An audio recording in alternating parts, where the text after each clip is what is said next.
My name is Joseph. I am telling you the story of the time when I was 30 years old. I used to live in a small apartment.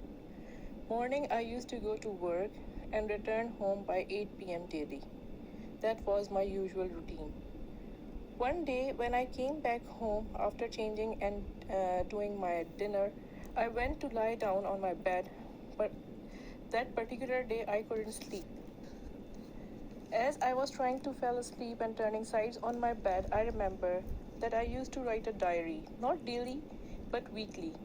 So I picked my side table diary and started writing, but soon felt bored and kept it aside and turned off the lights. Suddenly I saw a shadow crossing my window.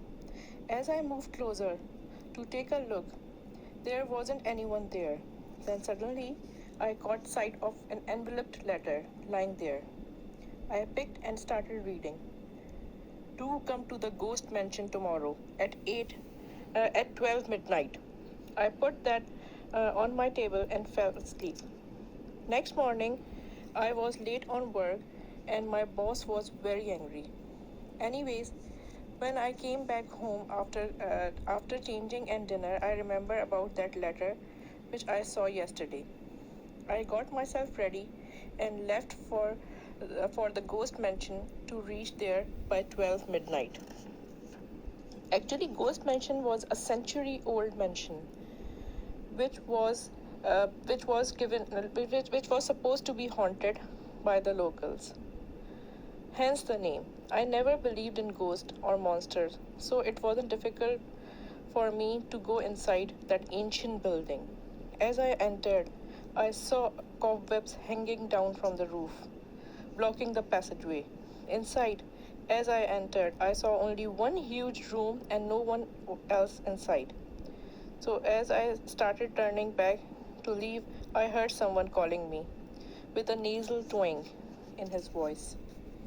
Stop! I stopped. Then the shrill voice commanded me to sit. So I did that.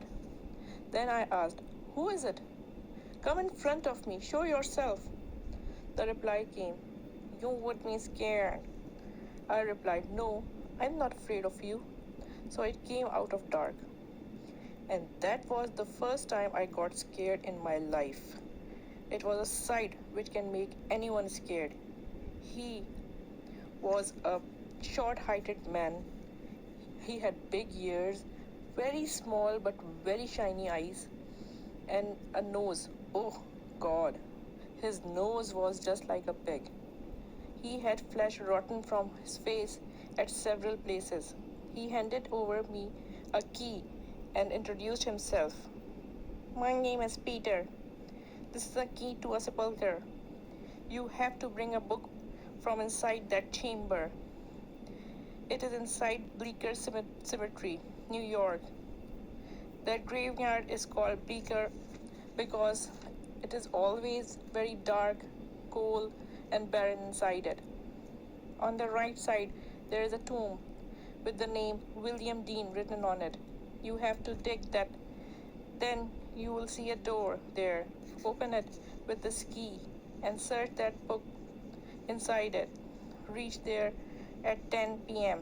Remember that while bringing that book, you will hear many voices that might be disturbing, but do not listen to them. Grab that book and kept moving forward. Then Peter left. I put the key in my pocket and came outside. Today is Saturday. Tomorrow would be my day off. So I left for New York early that morning. When I reached New York, it was already evening. I grabbed a shovel and reached cemetery. It was 9 p.m. when I reached.